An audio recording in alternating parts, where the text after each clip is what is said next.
Un boiteux de naissance qu'on portait et qu'on plaçait tous les jours à la porte du temple appelé la Belle, pour qu'il demandât l'aumône à ceux qui entraient dans le temple. Cet homme, voyant Pierre et Jean qui allaient y entrer, leur demanda l'aumône. Pierre, de même que Jean, fixa les yeux sur lui et dit, « Regarde-nous. » Et il les regardait attentivement et s'attendant à recevoir d'eux quelque chose.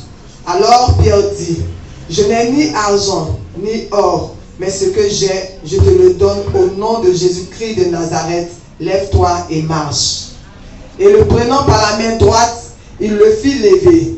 Au même instant, ses pieds et ses chevilles devinrent fermes. D'un saut, il fut debout et il se mit à marcher. Il entra avec eux dans le temple, marchant, sautant et louant Dieu. Tout le monde le vit marchant et louant Dieu. Il reconnaissait que c'était celui qui était assis à la belle porte du temple pour demander l'aumône. Et il fut rempli d'étonnement et de surprise au sujet de ce qui lui était arrivé. Comme il ne quittait pas Pierre et Jean, tout le peuple étonné accourut vers eux au portique dit de Salomon. Le verset 16. C'est par la foi en son nom que son nom a raffermi celui que vous voyez et connaissez. C'est la foi en lui qui a donné à cet homme cette entière guérison en présence de vous tous. Que Dieu te bénisse. Amen. Et que Dieu bénisse sa parole. Le livre des Actes des Apôtres a été écrit par Luc à son ami Théophile. Ce n'est pas un livre de doctrine, c'est un livre de transition. On ne peut pas prendre le livre des Actes pour faire un livre de doctrine. La transition entre le judaïsme et le christianisme. Voilà pourquoi Pierre et Jean, selon la coutume juive, montaient encore au temple. On dit à la 9e heure, à 15 heures. Parce que les juifs allaient 3 fois au temple. Et lorsqu'ils sont arrivés au temple, ils ont vu quelque chose d'anormal. Il y avait à l'entrée du temple un boiteux de naissance. On dit bien un boiteux de naissance, qui avait fait du temple son lieu de business. Ce matin, je suis en train de parler du véritable besoin de l'homme. Et le vrai besoin de l'homme, c'est Jésus-Christ de Nazareth. Beaucoup ne l'ont pas compris. Beaucoup pensent que le vrai besoin d'un homme, c'est le travail. Quelquefois, nous travaillons et puis nous voyons que le travail même est un fardeau, c'est un problème pour nous. D'autres pensent que le véritable besoin d'un homme, c'est le mariage. C'est pour ça que tu vas voir des personnes courir d'église en église à la recherche du mariage.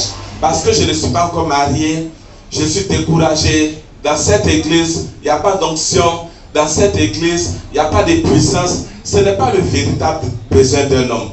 Toutes ces choses, le travail, l'élévation, la puissance, l'argent, la guérison, toutes ces choses sont les conséquences de notre salut en Jésus-Christ de Nazareth. Quelqu'un n'a pas dit Amen. Ce boiteux, peut-être toi, il était boiteux de naissance, mais il dépendait des gens. Parce qu'il ne venait pas lui-même au temple. Il était porté par des personnes. On le portait pour le déposer au temple. Et il dépendait de quoi? Il dépendait des aumônes. Il dépendait de l'argent qu'on lui donnait. Mais pour cet homme, c'était son vrai besoin. Il pensait que son vrai besoin, c'était l'argent. Mais comprenez que si l'argent était son vrai besoin, cet homme n'allait pas tous les jours venir se mettre à la porte du temple. Alléluia. Et il avait fait du temple son business. Quand tu lis bien, le temple ne l'intéressait pas. Ce qui se passait dans le temple ne l'intéressait pas. Il était à l'entrée du temple, il attendait de recevoir l'argent. Et beaucoup sont là ce matin. Tout ce que nous sommes en train de faire pour l'adoration du Seigneur ne leur intéresse pas. Ils sont là ce matin pour recevoir quelque chose. Alors que ce n'est pas ça le vrai besoin de l'homme. En l'homme, il y a un vide que l'homme cherche à combler. Certains pensent que c'est en faisant des voyages chaque week-end. Il est en 2 avions en train de partir, soit en Chine, en Amérique. Tout ça, il se dit qu'il va combler ce vide-là. Mais lorsqu'il finit de faire ces différents voyages, il vient qu'il s'assoit, le besoin est là. Le vide est là. D'autres se disent quoi? C'est dans l'alcool. Hier était samedi. Beaucoup se sont enivrés. Ils se disent que c'est dans l'alcool qu'ils vont combler ce vide. Tu les vois en train de boire matin, midi, soir. Se saouler. Pour dire quoi? Parce que l'homme cherche quelque chose. Il y a un vide en l'homme. C'est Dieu qui a créé l'homme. Il y a un vide en l'homme. L'alcool ne peut pas combler ce vide. D'autres aussi disent non, c'est dans les femmes. Il va collectionner femme sur femme. Mais quand il finit, le vide est là. Cet homme, pour lui, son besoin, c'était l'argent. Pour ses parents, son besoin, c'était l'argent. Voilà pourquoi chaque jour, ses parents le déposaient devant le temple. Pourquoi? Pour demander l'argent. Tous ceux qui arrivaient lui donnaient de l'argent.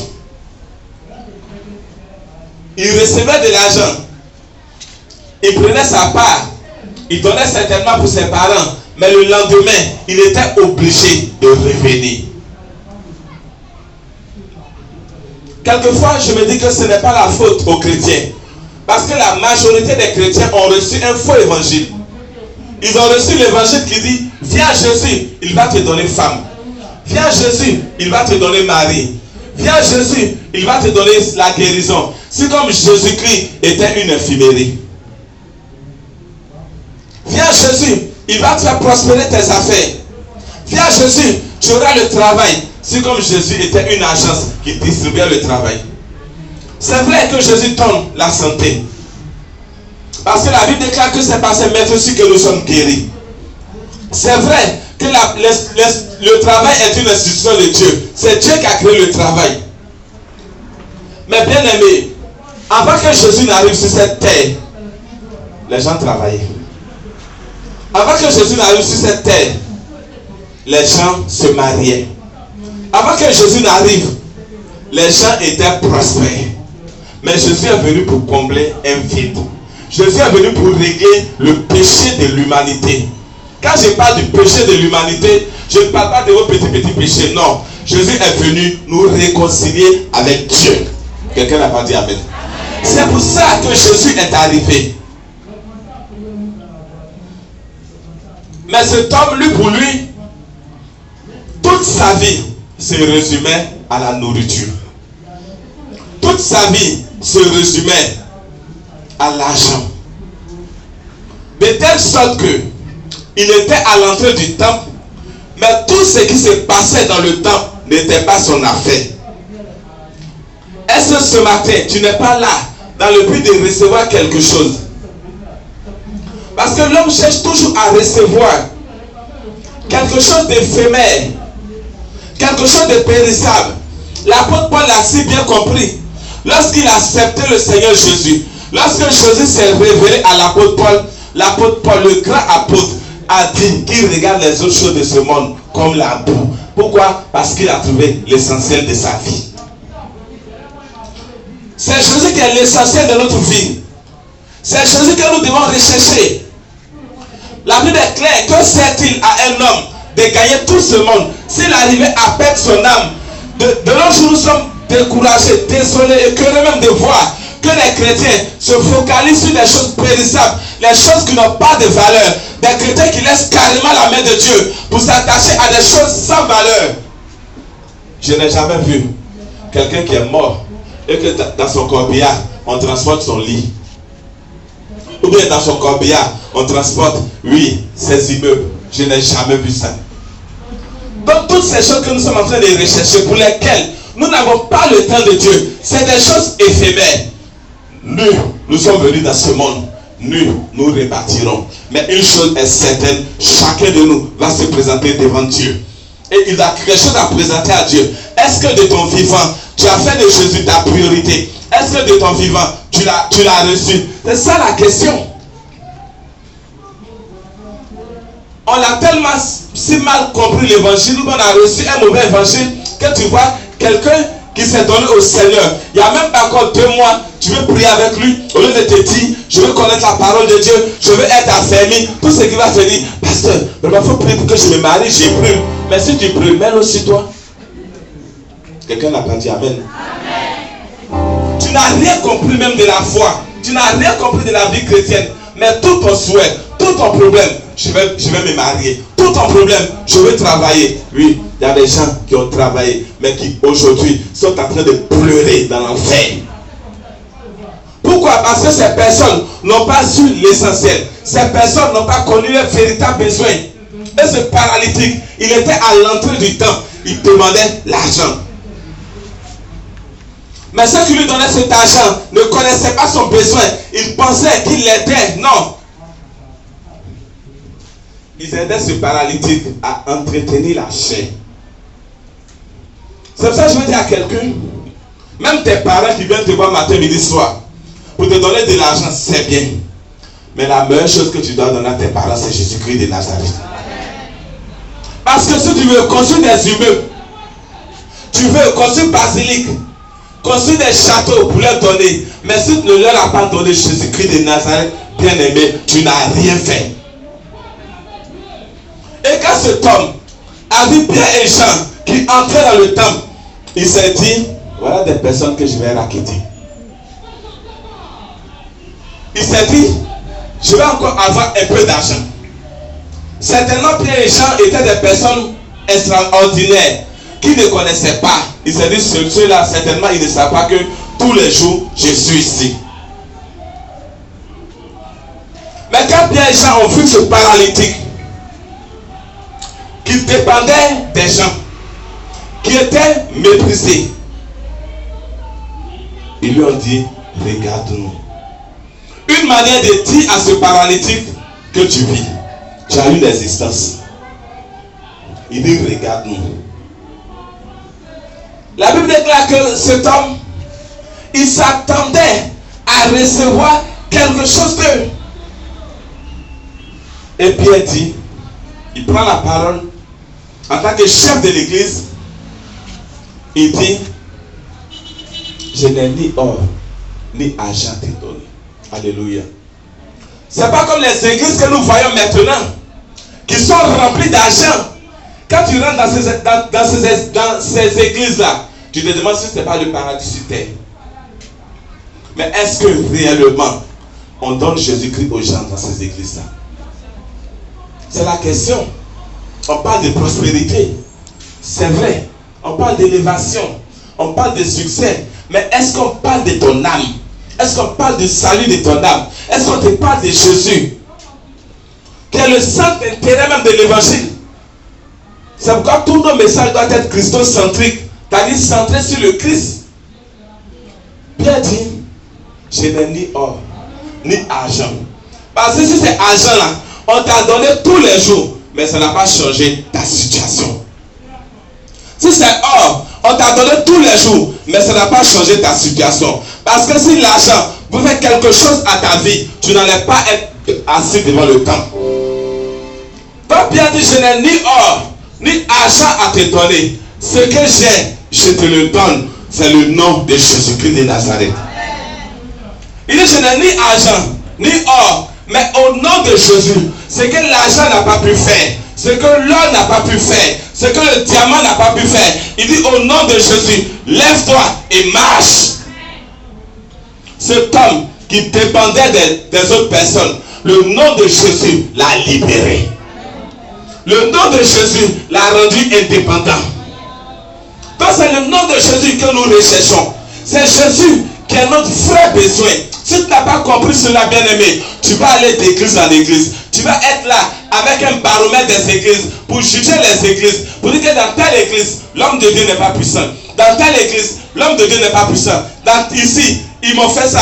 Tous ceux que vous voyez qui critiquent les églises, qui trouvent que dans telle église, il n'y a pas d'amour. Dans telle église, il n'y a pas de paix. Dans telle église, il n'y a pas de joie. En réalité, ces personnes n'ont pas encore bien identifié leurs véritables besoins.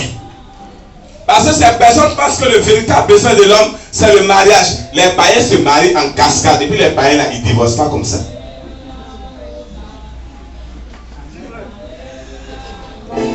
Alléluia.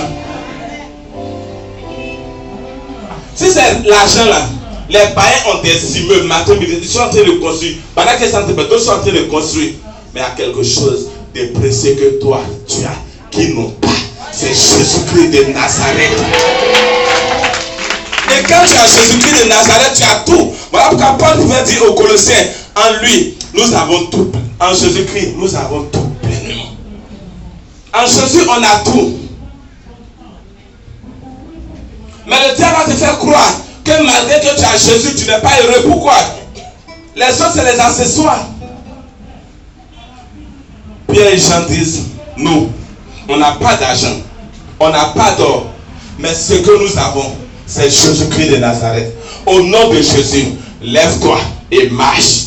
Et la Bible déclare que Pierre et Jean, pour s'identifier à cet homme qui était rejeté, parce qu'il était seul à l'entrée de la porte. Quand ses parents viennent le déposer, c'est le soir qu'il vient le chercher. Et comme il était paralytique depuis la naissance, quand il vient le chercher, il fouille dans ses poches, il prend ce qu'il a, Le lendemain, on le reprend. Il était comme un objet. Mais Pierre et Jean se sont identifiés à cet homme qui était considéré comme un objet. Ils l'ont saisi dans la main.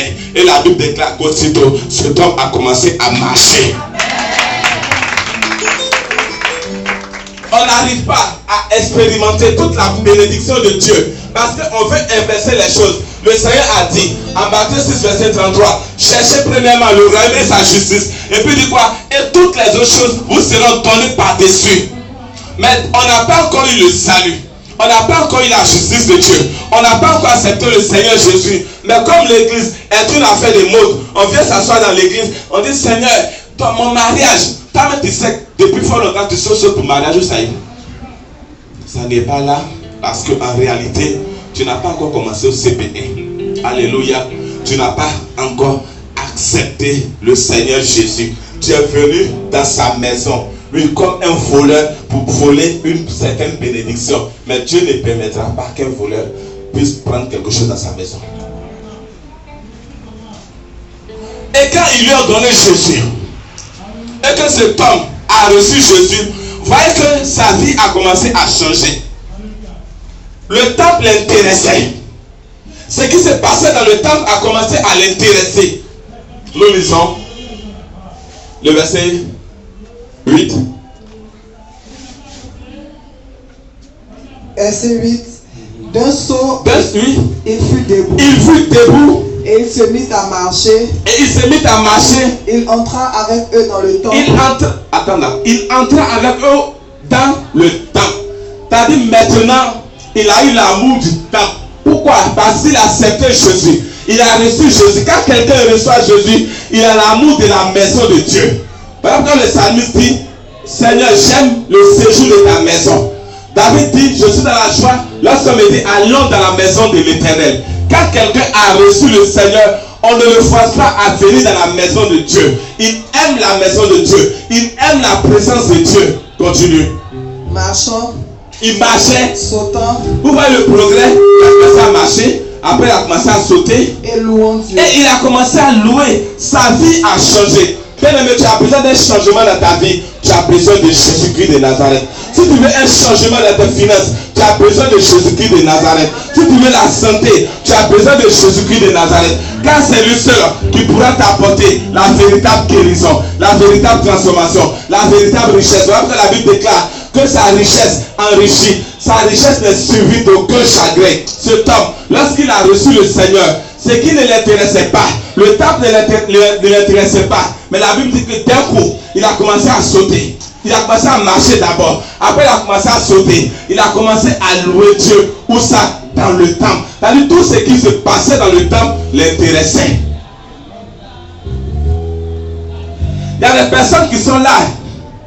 Mais tout ce qui se passe dans le temple ne les intéresse pas.